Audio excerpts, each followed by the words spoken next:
Welcome back to Muhammad Hussain YouTube channel. This is Muhammad Hussain Naikar. ಇವತ್ ನಾವು second PUC English grammar ನ linkers ಅನ್ನುವಂತ topic ಅನ್ನ discuss ಮಾಡ್ಲಿಕ್ಕೆ ಹೋಗ್ತಾ ಇದ್ದೀವಿ. ಮೊದಲು 4 ಅಂಕಕ್ಕೆ ಇರ್ತಿತ್ತು, ಈಗ 3 ಅಂಕಕ್ಕೆ ಇಲ್ಲಿದೆ. ಸೊ ಈ ಟಾಪಿಕ್ ನಲ್ಲಿ ನಾವು ಯಾವ ರೀತಿ ಈಸಿಯಾಗಿ 3 ಔಟ್ ಆಫ್ 3 ತೆಗೆದುಕೊಳ್ಬಹುದು ಅದನ್ನ ನಾವು ಡಿಸ್ಕಸ್ ಮಾಡೋಣ.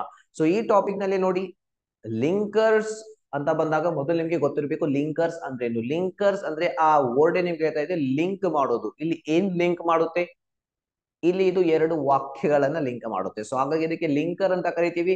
ಸೊ ಲಿಂಕರ್ ಅನ್ನೋದು ಗೊತ್ತಿದೆ. ಈಗ ಲಿಂಕರ್ಸ್ ಯೂಸ್ ಮಾಡಿ ವಾಕ್ಯ ಕನೆಕ್ಟ್ ಮಾಡ್ಬೇಕಂದ್ರೆ ಕೆಲವೊಂದು ಲಿಂಕರ್ಸ್ ನ ಕನ್ನಡ ಮೀನಿಂಗ್ ಕೂಡ ನಿಮ್ಗೆ ಗೊತ್ತಿರಬೇಕು. ಸೊ ಅದನ್ನ ಎಕ್ಸಾಕ್ಟ್ಲಿ ನಾವೀಗ ನೆಕ್ಸ್ಟ್ ಸ್ಲೈಡ್ ನಲ್ಲಿ ಮಾಡೋಣ. So let's understand the meaning of the following words, ಅಥವಾ ಅದಕ್ಕೆ ಲಿಂಕರ್ಸ್ ಅಂತ ಅಥವಾ ಕಂಜಂಕ್ಷನ್ಸ್ ಅಂತ ಕೂಡ ನೀವು ಕರಿಬಹುದು. ಮೊದಲನೇ ಲಿಂಕರ್ ಅಂಡ್, ಇದರ ಮೀನಿಂಗ್ ಎಲ್ಲರಿಗೂ ಗೊತ್ತಿದೆ, ಬಟ್ ಇದರ ಮೀನಿಂಗ್ ಕೂಡ ನಿಮ್ಗೆ ಗೊತ್ತಿದೆ. ಹೌ ಎವರ್ ಇದು ಗೊತ್ತಿರೋದಿಲ್ಲ ಕೆಲವೊಬ್ಬರಿಗೆ. At last, finally, decides, gradually. ಇದ್ರ ಮೀನಿಂಗ್ ಗೊತ್ತಿಲ್ಲ ಅಂದ್ರೆ ವರಿ ಮಾಡ್ಕೋಬೇಡಿ, ನಾನೀಗ ಹೇಳ್ತಾ ಇದ್ದೀನಿ. ಅಂಡ್ ಅಂದ್ರೆ ಮತ್ತು ಅನ್ನುವಂತ ಮೀನಿಂಗ್ ಕೊಡುತ್ತೆ. ಬಟ್ ಅಂದರೆ ಅಂಡ್ ಹೌ ಎವರ್ ಇವೆರಡು ಸೇಮ್ ಮೀನಿಂಗ್ ಕೊಡುತ್ತೆ, ಆದರೆ ಅನ್ನುವಂತಹ ಮೀನಿಂಗ್ ಕೊಡುತ್ತೆ.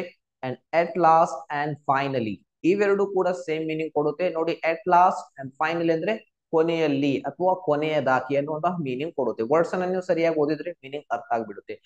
ಬಿಸೈಡ್ಸ್ ಅನ್ನುವಂತಹ ವರ್ಡ್ ನ ಮೀನಿಂಗ್ ನಿಮ್ಗೆ ಅರ್ಥ ಆಗ್ತಿರ್ಬೋದು. ಬಿಸೈಡ್ಸ್ ಅಂದ್ರೆ ಇದಷ್ಟೇ ಅಲ್ಲದೆ, ಅದಷ್ಟೇ ಅಲ್ಲದೆ ಅಂತ ನಾವೇನ್ ಹೇಳ್ತೇವಲ್ಲ, ಅವಾಗ ನಾವು ಬಿಸೈಡ್ಸ್ ಅನ್ನುವಂತಹ ವರ್ಡ್ ಅನ್ನ ಲಿಂಕರ್ ಅನ್ನ ಬಳಸ್ತೀವಿ. ಇದರ ಮೀನಿಂಗ್ ಅದನ್ನ ಹೊರತುಪಡಿಸಿ. ಅಂಡ್ ಗ್ರಾಜುವಲಿ ಅಂದ್ರೆ ಕ್ರಮೇಣವಾಗಿ. ಸೊ ಈಗ ಇಲ್ಲಿವರೆಗೆ ನಾವು 7 ಲಿಂಕರ್ಸ್ ಮತ್ತು ಅದರ ಕನ್ನಡ ಮೀನಿಂಗ್ ಅನ್ನ ನೋಡಿದೀವಿ. ಸೊ ಇನ್ನು 7 ಲಿಂಕರ್ಸ್ ಇವೆ. ಅವು ನಿಮ್ಮ ಎಕ್ಸಾಮ್ ನಲ್ಲಿ ಏನ್ ಪ್ರಶ್ನೆ ಬರುತ್ತಲ್ಲ ಲಿಂಕರ್ಸ್, ಅದರಲ್ಲಿ ಯೂಸ್ ಆಗುವಂತಹ ಚಾನ್ಸಸ್ ಬಹಳ ಇವೆ. ಅಂತಹ ಇನ್ನು 7 ಲಿಂಕರ್ಸ್ ಅನ್ನ ನಾವಿಲ್ಲಿ ನೋಡೋಣ. ಸೊ ಇಲ್ಲಿದೆ ವೆನ್ ಅನ್ನುವಂತ ಲಿಂಕರ್. ಇದರ ಮೀನಿಂಗ್ ನಿಮ್ಗೆ ಗೊತ್ತಿರಬಹುದು. ಬಿಫೋರ್, ಆಫ್ಟರ್ ಬಹಳ ಸಿಂಪಲ್ ಇವೆ, ಎಲ್ಲರಿಗೂ ಗೊತ್ತಿರುವಂತದ್ದು. ಬಿಕಾಸ್, ಆಸ್ ಇಲ್ಲಿ ಸ್ಟೂಡೆಂಟ್ಸ್ ಕನ್ಫ್ಯೂಸ್ ಆಗ್ತಾರೆ. ಇದರ ಮೀನಿಂಗ್ ಏನು ಹೇಳ್ತೀನಿ ಈಗ. ಸೊ ನೆಕ್ಸ್ಟ್ ಇದೆ therefore and hence. So ಇಲ್ಲಿ ವೆನ್ ಅಂದ್ರೆ ಇದರ ಮೀನಿಂಗ್ ಏನಾಗುತ್ತೆ, ವೆನ್ ಅಂದ್ರೆ ಯಾವಾಗ. ವೆನ್ ಈಸ್ ಯುವರ್ ಬರ್ತ್ಡೇ ಈ ರೀತಿ ನಾವು ಕೇಳ್ತೇವಲ್ಲ. ಸೊ ವೆನ್ ಅಂದ್ರೆ ಯಾವಾಗ. ಬಿಫೋರ್ ಅಂದ್ರೆ ಮೊದಲು, before 8 o'clock, before Monday. So before ಅಂದ್ರೆ ಮೊದಲು. ಆಫ್ಟರ್ ಅಂದ್ರೆ ನಂತರ, after the class, after the meeting. Because and as, because ಅಂದ್ರೆ ಆಲ್ಮೋಸ್ಟ್ ಎಲ್ಲರಿಗೂ ಗೊತ್ತಿರುತ್ತೆ. ಬಿಕಾಸ್ ಅಂದ್ರೆ ಏಕೆಂದರೆ, ಒಂದು ಕಾರಣ ಹೇಳಲಿಕ್ಕೆ, ಕಾರಣ ಕೊಡ್ಲಿಕ್ಕೆ ಯೂಸ್ ಮಾಡ್ತೀವಿ. ಇಲ್ಲಿ ಬಿಕಾಸ್ ಅದರ ಜೊತೆಯಲ್ಲಿ ಆಸ್ ಕೂಡ ಸೇಮ್ ಮೀನಿಂಗ್ ಕೊಡುತ್ತೆ. ಬಿಕಾಸ್ ಅಂಡ್ ಆಸ್ ಎರಡು ಸೇಮ್ ಮೀನಿಂಗ್ ಕೊಡುತ್ತೆ. ಎದಕ್ಕೆ ಯೂಸ್ ಮಾಡ್ತೀವಿ ನಾವು ಬಿಕಾಸ್ ಅಂಡ್ ಆಸ್ ಅನ್ನ? ಒಂದು ಕಾರಣವನ್ನ ಕೊಡ್ಲಿಕ್ಕೆ ಯೂಸ್ ಮಾಡ್ತೀವಿ. ಇದರ ಕನ್ನಡ ಮೀನಿಂಗ್ ಬಂದು ಏಕೆಂದರೆ. ಒಂದು ಉದಾಹರಣೆ ನಾನು ನಿಮ್ಗೆ ಕೊಡೋದಾದ್ರೆ, ನಾನು ನಿನ್ನೆ ಕಾಲೇಜಿಗೆ ಬರ್ಲಿಲ್ಲ ಏಕೆಂದರೆ ನಾನು ಬೇರೆ ಊರಿಗೆ ಹೋಗಿದ್ದೆ. ಕಾರಣ ಏನು, ನಾನು ಬೇರೆ ಊರಿಗೆ ಹೋಗಿದ್ದೆ. ಎಸ್. ಸೊ ಅದರ ನಂತರ ಇದೆ ದೇರ್ ಫೋರ್ ಅಂಡ್ ಹೆನ್ಸ್. ಇಲ್ಲಿಯೂ ಕೂಡ ಈವನ್ ಟಾಪರ್ಸ್ ಕೂಡ ಕನ್ಫ್ಯೂಸ್ ಆಗ್ತಾರೆ. ದೇರ್ ಫೋರ್ ಅಂಡ್ ಹೆನ್ಸ್ ಇವೆರಡು ಮೀನಿಂಗ್ ಕೊಡುತ್ತೆ. ಆದ್ದರಿಂದ ಏನ್ ಕೊಡುತ್ತೆ, ಆದ್ದರಿಂದ ಅನ್ನುವಂತಹ ಮೀನಿಂಗ್ ಕೊಡುತ್ತೆ. ಆದ್ದರಿಂದ ಅಂದ್ರೆ ಎದಕ್ಕೆ ಯೂಸ್ ಮಾಡ್ತೇವೆ ಅಂದ್ರೆ ಒಂದು ಪರಿಣಾಮವನ್ನ ತೋರಿಸ್ಲಿಕ್ಕೆ. ಏನೋ ಒಂದಾಯ್ತು, ಅದು ಕಾರಣ, ಅದರಿಂದ ಒಂದು ಪರಿಣಾಮ ಆಯ್ತು. ಅರ್ಥ ಆಗ್ಲಿಲ್ಲ ಅನ್ಸುತ್ತೆ. ಒಂದು ಎಕ್ಸಾಂಪಲ್ ಕೊಡ್ತೇನೆ ನೋಡಿ. ಆ ಅವನು ಪ್ರತಿದಿನ ಕಾಲೇಜಿಗೆ ಬರ್ಲಿಲ್ಲ, ಆದ್ದರಿಂದ ಅವನು ಫೇಲ್ ಆದ. ಸೊ ಪರಿಣಾಮ ಏನು, ಫೇಲ್ ಆದ. ಕಾರಣ ಏನು, ಅವನು ಪ್ರತಿದಿನ ಕಾಲೇಜಿಗೆ ಬರ್ಲಿಲ್ಲ, ಆದ್ದರಿಂದ ಅವನು ಬರ್ಲಿಲ್ಲ, ಹಾಗಾಗಿ ಏನಾಯ್ತು, ಪರಿಣಾಮ, ಔಟ್ಕಮ್ ಏನಾಯ್ತು, ರಿಸಲ್ಟ್ ಏನ್ ಬಂತು, ಅವನು ಫೇಲ್ ಆದ. ಸೊ ಈ ರೀತಿ ನಾವು ಔಟ್ಕಮ್ ತೋರಿಸ್ಲಿಕ್ಕೆ, ಪರಿಣಾಮ ಏನಾಯ್ತು, ಕಾನ್ಸಿಕ್ವೆನ್ಸ್ ತೋರಿಸ್ಲಿಕ್ಕೆ ದೇರ್ ಫೋರ್ ಅಂಡ್ ಹೆನ್ಸ್ ಅನ್ನ ಯೂಸ್ ಮಾಡ್ತೀವಿ. 14 ಸಿಂಪಲ್ ಅಂಡ್ ಈಸಿ ಲಿಂಕರ್ಸ್ ಗಳ ಮೀನಿಂಗ್ ಅರ್ಥ ಮಾಡ್ಕೊಳ್ಳಿ. ನಿಮ್ಮ ಪರೀಕ್ಷೆಯಲ್ಲಿ ಇವೇ ರಿಪೀಟೆಡ್ ಆಗಿ ಯೂಸ್ ಆಗುತ್ತೆ. ಇದನ್ನ ಹೊರತುಪಡಿಸಿ ಬೇರೇನು ಕೂಡ ಬರ್ಬೋದು. ಕೆಲವು ಬಾರಿ ಒಂದು ಅಥವಾ ಒಂದು ಮ್ಯಾಕ್ಸಿಮಮ್ ಏನಾದ್ರೂ ಬಂದ್ರೆ ಬರ್ಬೋದು, but most of the times ಇವೇ ಬರುತ್ತೆ. ಸೊ ಹಾಗಾಗಿ ನಾನು ನಿಮ್ಗೆ ಇದನ್ನ ಕಲಿಸ್ತಾ ಇದ್ದೀನಿ.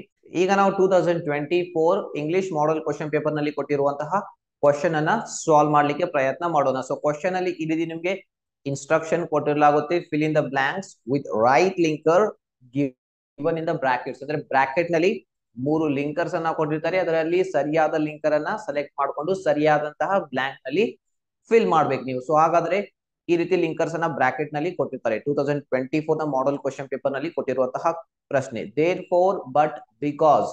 So therefore but because ನಾವೇನು 14 ಲಿಂಕರ್ಸ್ ಅನ್ನ ಡಿಸ್ಕಸ್ ಮಾಡಿದ್ವಿ. ಆ ಲಿಂಕರ್ಸ್ ನಲ್ಲಿ ಈ 3 ಲಿಂಕರ್ಸ್ ಗಳು ಇದು. ಸೊ ದೇರ್ ಫೋರ್ ಅಂದ್ರೆ ಏನು, ಇದರ ಮೀನಿಂಗ್ ಆದ್ದರಿಂದ, ಪರಿಣಾಮ ತೋರಿಸುತ್ತೆ. ಬಟ್ ಅಂದ್ರೆ ಆದರೆ, ಬಿಕಾಸ್ ಅಂದ್ರೆ ಏಕೆಂದರೆ. ಸೊ ಈಗ ಪ್ರಶ್ನೆಯನ್ನ ನೋಡೋಣ. ಪ್ರಶ್ನೆ ಈ ರೀತಿ ಇದೆ. ಸೊ ಇಲ್ಲಿ ನೀವು ನೋಡ್ಬಹುದು. ಸೊ ಬನ್ನಿ ಇದನ್ನ ಒಂದ್ಸಲ ನಾವೀಗ ಓದೋಣ. ಮೊದಲು ಇದನ್ನ ನೀವು ಅರ್ಥ ಮಾಡ್ಕೋಬೇಕು. ಅರ್ಥ ಮಾಡ್ಕೊಳ್ಳಿಲ್ಲ ಅಂದ್ರೆ ಸರಿಯಾದಂತಹ ಬ್ಲಾಂಕ್ ಅಲ್ಲಿ ಸರಿಯಾದಂತಹ ಲಿಂಕರ್ ಹಾಕ್ಲಿಕ್ಕೆ ನಿಮ್ಗೆ ಬರೋದಿಲ್ಲ. ಸೊ ಅದು ಬರ್ಲಿಲ್ಲ ಅಂದ್ರೆ ಮಾರ್ಕ್ಸ್ ಸಿಗುದಿಲ್ಲ ಇಲ್ಲಿ. ಸೊ ಇಲ್ಲಿ ಜಸ್ಟ್ ಯಾವ್ದೋ ಟಿಪ್ಸ್ ಅಂಡ್ ಟ್ರಿಕ್ಸ್ ವರ್ಕ್ ಆಗೋದಿಲ್ಲ. ಸೊ ಫೈನಲಿ ಅಟ್ ಲಾಸ್ಟ್ ಅನ್ನುವಂತ ವರ್ಡ್ಸ್ ಮಾಡಿದ್ರೆ ಅದನ್ನ ನೀವು ಲಾಸ್ಟ್ ಬ್ಲಾಂಕ್ ನಲ್ಲಿ ಹಾಕಿ 1 ಮಾರ್ಕ್ಸ್ ಏನಾದ್ರು ಪಡ್ಕೋಬಹುದು ಅಷ್ಟೇ.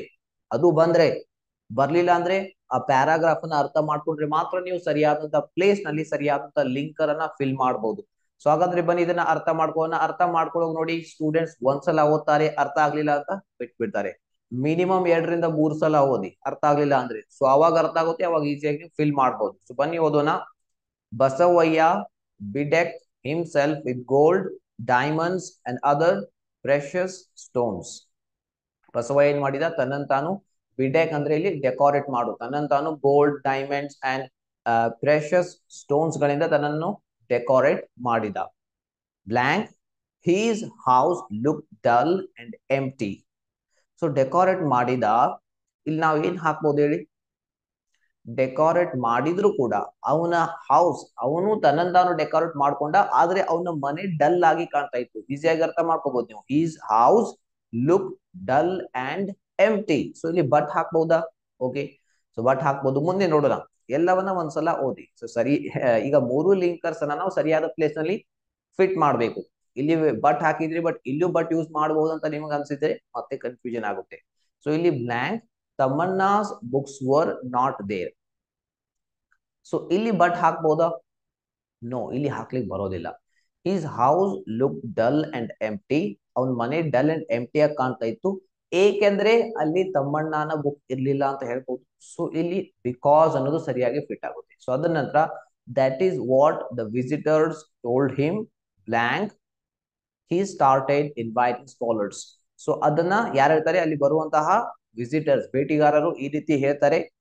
ಅಂಡ್ ಆದ್ದರಿಂದ ಅವ್ನು ಏನ್ ಮಾಡಿ ಸ್ಟಾರ್ಟ್ ಮಾಡಿದ? he started inviting scholars, poets and musicians to the palace. So ನಮ್ಗೆ ಆನ್ಸರ್ ಸಿಕ್ಕಿದೆ.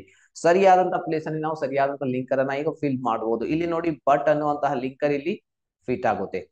Basavayya bedecked himself with gold, diamonds and other precious stones. ಎಲ್ಲವನ್ನ ಹಾಕೊಂಡು ತನ್ನನ್ನು ತಾನು ಡೆಕೋರೇಟ್ ಮಾಡ್ಕೊಂಡ. But is house look dull and empty. ಅವನ ಮನೆ ಡಲ್ ಅಂಡ್ ಎಂಪ್ಟಿ ಅಂದ್ರೆ ಖಾಲಿ ಖಾಲಿಯಾಗಿ ಕಾಣಿಸ್ತಾ ಇತ್ತು, ಏಕೆಂದರೆ because Tammanna's books were not there. ತಮ್ಮಣ್ಣನ ಪುಸ್ತಕಗಳು ಅಲ್ಲಿ ಇರ್ಲಿಲ್ಲ. ಸೊ ಅಲ್ಲಿ ಬರುವಂತಹ ಜನರು ಅದೇ ಹೇಳಕ್ ಸ್ಟಾರ್ಟ್ ಮಾಡಿದ್ರು. ಆದ್ದರಿಂದ therefore ಅವನ್ ಏನ್ ಮಾಡಿದ? he started inviting scholars, poets and musicians to the palace. So ಈ ರೀತಿ ನೀವು ಇದಕ್ಕೆ ಆನ್ಸರ್ ಮಾಡ್ಬೇಕಾಗುತ್ತೆ. ಓಕೆ, ಈ ರೀತಿ ಮಾಡಿದ್ರೆ 3 ಔಟ್ ಆಫ್ 3 ನಿಮ್ಗೆ ಡೆಫಿನೆಟ್ಲಿ ಸಿಗುತ್ತೆ. ಅಂಡ್ ಈ ವಿಡಿಯೋನ ಕೊನೆವರೆಗೆ ನೋಡಿದ್ದಕ್ಕಾಗಿ ನಿಮ್ಮೆಲ್ಲರಿಗೂ ಧನ್ಯವಾದಗಳು.